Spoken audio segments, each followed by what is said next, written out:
ॐ आदित्यहृदयं ध्येयः सदा सवितृमण्डलमध्यवर्ती नारायणः सरसिजासनसन्निविष्टः केयूरवान् मकरकुण्डलवान् किरीटी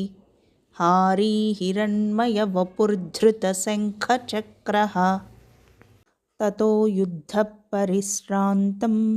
समरे चिन्तया स्थितं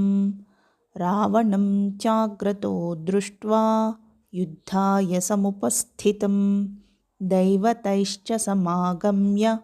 द्रष्टुमभ्यागतो रणम् उपागम्याब्रवीद्रामम् अगस्त्यो भगवान् ऋषिः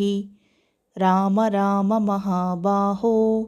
शृणु गुह्यं सनातनं येन सर्वानरीन् वत्स समरे विजयिष्यसि। आदित्यहृदयं पुण्यं सर्वशत्रुविनाशनं जयावहं जपेन्नित्यम् अक्षय्यं परमं शिवं सर्वमङ्गलमाङ्गल्यं सर्वपापप्रणाशनं चिन्ताशोकप्रशमनम् आयुर्वर्धनमुत्तमं रश्मिमन्तं समुद्यन्तं देवासुरनमस्कृतं पूजयस्व विवस्वन्तं भास्करं भुवनेश्वरं सर्वदेवात्मको ह्येष तेजस्वी रश्मिभावनः एष देवासुरगणान् लोकान् पाति गभस्तिभिः एष ब्रह्मा च विष्णुश्च शिवस्कन्दः प्रजापतिः महेन्द्रो धनदः कालो यमः सोमो ह्यपाम्पतिः पितरो वसवः साध्या ह्यश्विनौ मरुतो मनुः वायुर्वह्निः प्रजाप्राणः ऋतुकर्ता प्रभाकरः आदित्यः सविता सूर्यः खगः पूषा गभस्तिमान् सुवर्णसदृशो भानुर्हिरण्यरेतादिवाकरः हरिदस्वः सहस्रार्चिः सप्तसप्तिर्मरीचिमान् तिमिरोन्मथनः शम्भुः त्वष्टा मार्ताण्डकोऽंशुमान् हिरण्यगर्भः शिशिरस्तपनो भास्करो रविः अग्निगर्भोदितेः पुत्रः शङ्खः शिशिरनाशनः व्योमनाथस्तमोभेदी ऋग्यजुस्सामपारगः घनवृष्टिरपां मित्रः विन्ध्यवीथिप्लवङ्गमः आतपीमण्डली मृत्युः पिङ्गलः सर्वतापनः कविर्विश्वो महातेजा रक्तः सर्वभवोद्भवः नक्षत्रग्रहताराणाम् अधिपो विश्वभावनः तेजसामपि तेजस्वी द्वादशात्मन्नमोऽस्तु ते नमः पूर्वाय गिरये पश्चिमायाद्रये नमः ज्योतिर्गणानां पतये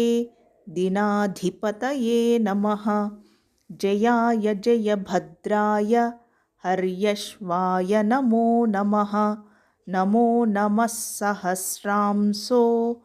आदित्याय नमो नमः नम उग्राय वीराय सारंगाय नमो नमः नमः पद्मप्रबोधाय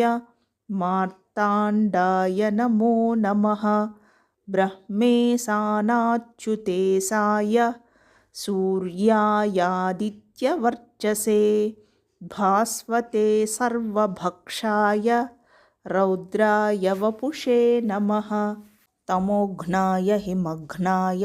शत्रुघ्नायामितात्मने कृतघ्नघ्नाय देवाय ज्योतिषां पतये नमः तप्तचामीकराभाय वह्नये विश्वकर्मणे नमस्तमोभिनिघ्नाय रुचये लोकसाक्षिणे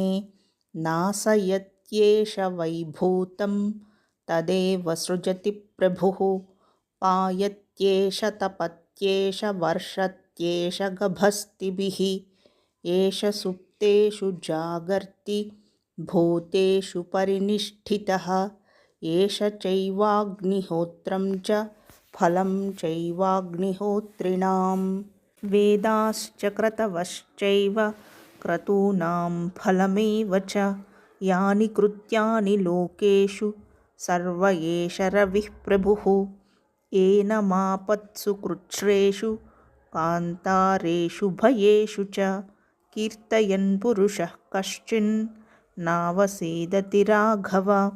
पूजयस्वैनमेकाग्रः देवदेवं जगत्पतिम् एतत्त्रिगुणितं जप्त्वा